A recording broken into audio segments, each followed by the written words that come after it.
નમસ્તે. 9th સ્ટાન્ડર્ડના ગ્રામરના અભ્યાસ 2ની આજે આપણે વાત કરવાના છે કારક વિભક્તિ અને એનો ઉપયોગ. કારક વિભક્તિ ઇટ મીન્સ નાઉન ફોર્મ જે આપણે 8th સ્ટાન્ડર્ડમાં કરી દીધા હતા ઓલરેડી, ફર્સ્ટ સેમમાં કરેલા, અને સેકન્ડ સેમમાં આપણે એનું રિવિઝન પણ કરેલું. રામહના જે ફોર્મ હતા, રામહ રામૌ રામાહાવાળા જે ફોર્મ હતા એને આગળ થોડેક ડિટેલમાં સમજાવવાનો પ્રયત્ન કર્યો છે, તો જોઈશું.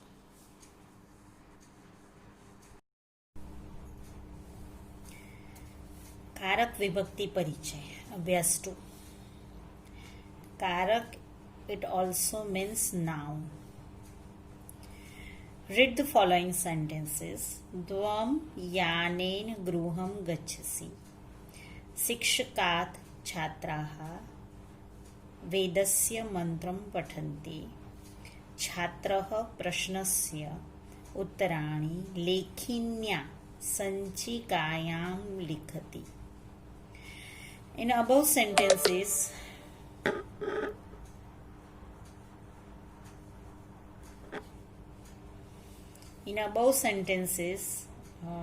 there are 4, 5 and 6 pad words respectively.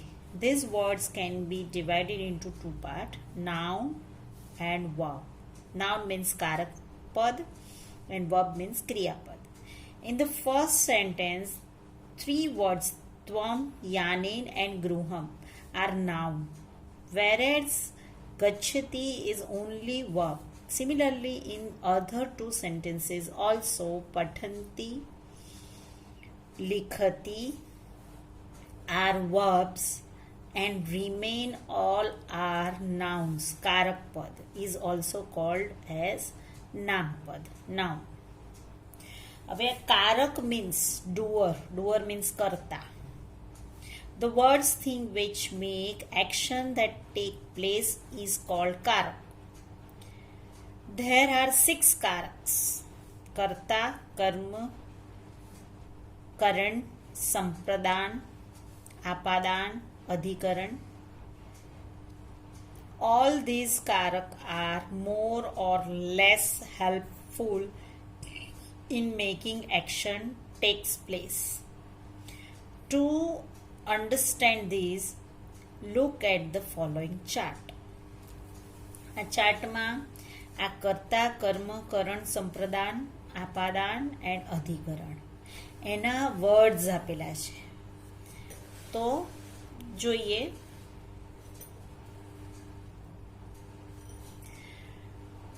કર્તા છાત્રઃ, કર્મ કર્તા મીન્સ જે ક્રિયા કરે છે તે, કર્મ ક્રિયાનું જે કામ કરે છે તે, કરણ મીન્સ ક્રિયાનું સાધન, લેખિન્યા મીન્સ પેન, સંપ્રદાન જ્ઞાનાય ક્રિયા જેના માટે થઈ હોય તે, એટલે લખવાની ક્રિયા શેના માટે થઈ છે તો જ્ઞાન માટે. જે સ્થાનેથી છૂટા પડવું એટલે એ જ્ઞાન પુસ્તકમાંથી લીધેલું છે એટલે ત્યાંથી છૂટું પડ્યું છે. અને નામોની સાથે જેનો સંબંધ હોય, સંબંધ વિભક્તિ અહીંયા નથી આપી, પણ મેં એનો ઉલ્લેખ એટલા માટે કર્યો છે કે તમને ખબર પડે. વર્ગખંડે અધિકરણ વિભક્તિ છે, જેના કારણે ક્રિયા થાય છે, જેના બેઝથી એ ક્રિયા થઈ રહી છે. અને ક્રિયા છે, ક્રિયાપદ છે લિખતી. So, in above chart, 6 different karaks of the verb form likhati. Kriya are used simultaneously. Sometimes words related to these 6 karaks are also used in a sentence. For example, chhatrah, a relative word, gurukulasya can also be used. Similarly, with the object uttarani, the word prashnasya, and with instrument likhinya, the word kastasya, denoting relation case can also be used.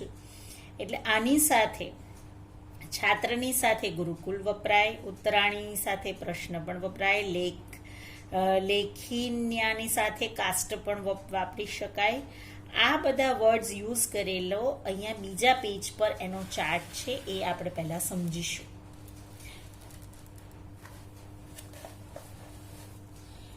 કે ભાઈ ગુરુકુલસ્ય છાત્રની જગ્યાએ પણ વપરાય ને છાત્રની સાથે પણ વપરાય. ઉત્તરાણી પ્રશ્નાનામની સાથે, લેખિન્યા કાષ્ટકસ્યની સાથે, જ્ઞાનાય સંસ્કૃતની સાથે, પુસ્તકમ મિત્રસ્ય અને વર્ગખંડે તસ્ય. આ બધા પણ શબ્દો એડ કરીને વાક્ય બની શકે છે. એ વાક્ય અહીંયા નીચે આપેલું છે.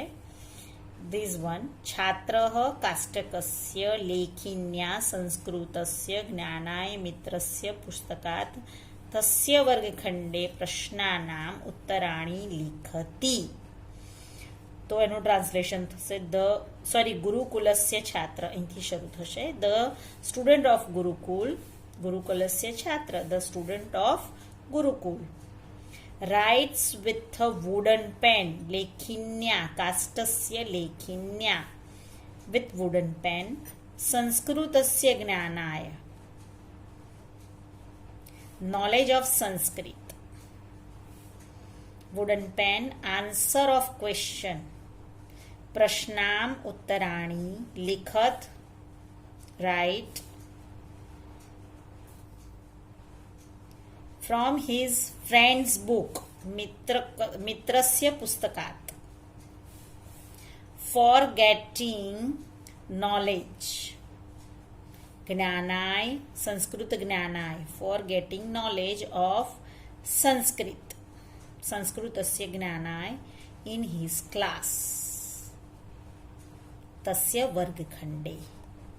તો the student of Gurukula write with the wooden pen answer of question from his friend's book for getting knowledge of Sanskrit in his class.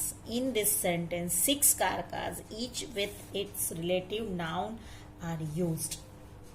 હવે આ રીતે બીજા સેન્ટેન્સમાં પણ આ ફોર્મ જે આપણે નાઉન ફોર્મ 8th સ્ટાન્ડર્ડમાં ભણ્યા હતા એ વપરાય છે, અને એ કેવી રીતે વપરાય છે એ જોઈએ. નેક્સ્ટ પેજ પર છે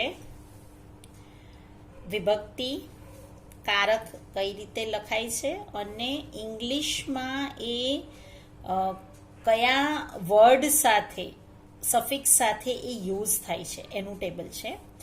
કર્તા વિભક્તિ છે, પ્રથમા વિભક્તિ, એમાં કંઈ જ ના આવે, ખાલી નામ આવે. કર્મ વિભક્તિ છે, દ્વિતીય વિભક્તિ, ટુથી એનું ટ્રાન્સલેશન થાય. કરણ વિભક્તિ છે, તૃતીય વિભક્તિ, બાય વિથ. ચતુર્થી વિભક્તિ સંપ્રદાન, ફોર. આપાદાન Panchami, from. ષષ્ઠી સંબંધ, ઓફ. સપ્તમી અધિકરણ, ઇન્ટુ, ઓન, અબવ, among. અને સંબોધન મીન્સ ઓ. જ્યારે એડ્રેસ કોઈને કરતા હોય ત્યારે સંબોધન વિભક્તિનો ઉપયોગ આપણે કરીએ છીએ. તો અહીંયા નીચે કેટલાક સેન્ટેન્સીસ આપ્યા છે. તો એમાં પુસ્તક શબ્દ છે, અલગ અલગ જગ્યાએ અલગ અલગ ફોર્મ મૂકેલા છે. એના પુસ્તકમ અસ્તિ, છાત્ર પુસ્તકમ પઠતી, પુસ્તકેન જ્ઞાનમ ભવતી, પુસ્તકાય સ્થાનમ અસ્તિ, પુસ્તકાદ શ્લોકમ લિખતી, પુસ્તકસ્ય નામ રામાયણમ અસ્તિ, પુસ્તકે અષ્ટૌ અધ્યાયાः સન્તિ. તો અહીંયા પુસ્તકમ, પુસ્તકેન, પુસ્તકાત, પુસ્તકાય, પુસ્તકસ્ય, પુસ્તકે, આ અલગ અલગ ફોર્મ છે. અને એ અલગ અલગ ફોર્મ નાઉન પુસ્તક is used a different form. Below mention declension Rupavali of noun is practiced in Sanskrit to remember different form of noun.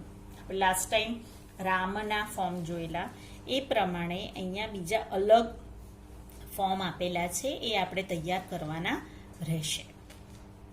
હવે અહીંયા બાલિકા હસ્તેન શ્લોકમ લિખતી, પાચક અગ્નિના ઓદાનમ પચતી, દેવગણ મેઘયા મેઘાવિન કરોતી.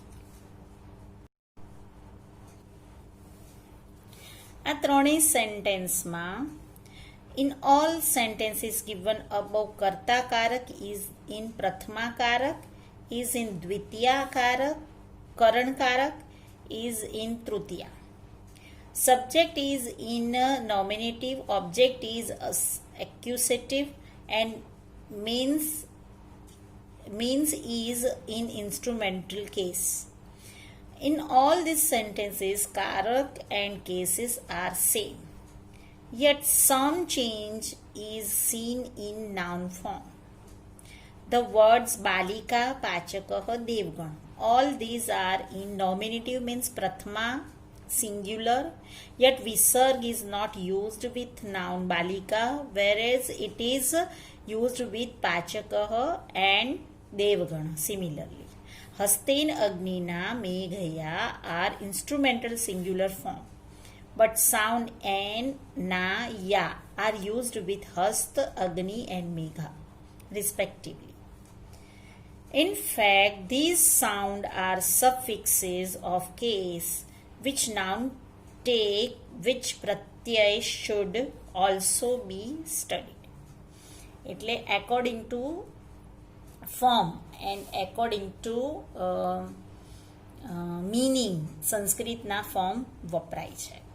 એટલે ટેક્સ્ટબુકમાં જે આપેલા છે પેજ નંબર પ્રમાણે, પેજ નંબર 88, 89, 90 ઉપર જે ફોર્મ આપેલા છે એ ફોર્મને આપણે તૈયાર કરીશું, અને એ તૈયાર કરીને જ્યારે રેકગ્નાઇઝ ધ ફોર્મ આવે છે, આપણે ઘણી બધી એક્સરસાઇઝમાં આફ્ટર ચેપ્ટર એક્સરસાઇઝ હોય છે, એમાં નાઉન ફોર્મ રેકગ્નાઇઝ કરવાના હોય છે, એમાં તમને ખ્યાલ આવશે. ફોર એક્ઝામ્પલ હું કહું કે જનેન ફોર્મ રેકગ્નાઇઝ કરો, તો અકારાંત પુલિંગ છે, જન મીન્સ એક તો, and with a, that's why અકારાંત, અને જન એ પુલિંગનું ફોર્મ છે એટલે અકારાંત પુલિંગ. તૃતીયા વિભક્તિ એક વચન, તૃતીયા વિભક્તિ સિંગ્યુલરનું એ ફોર્મ છે. તો આપણે આવી રીતે લખીશું, જન અકારાંત પુલિંગ, તૃતીયા વિભક્તિ સિંગ્યુલર. આ રીતે ફોર્મ રેકગ્નાઇઝ કરવામાં આપણે આ જે ફોર્મ લર્ન કરીએ છીએ એને કામ લાગે છે.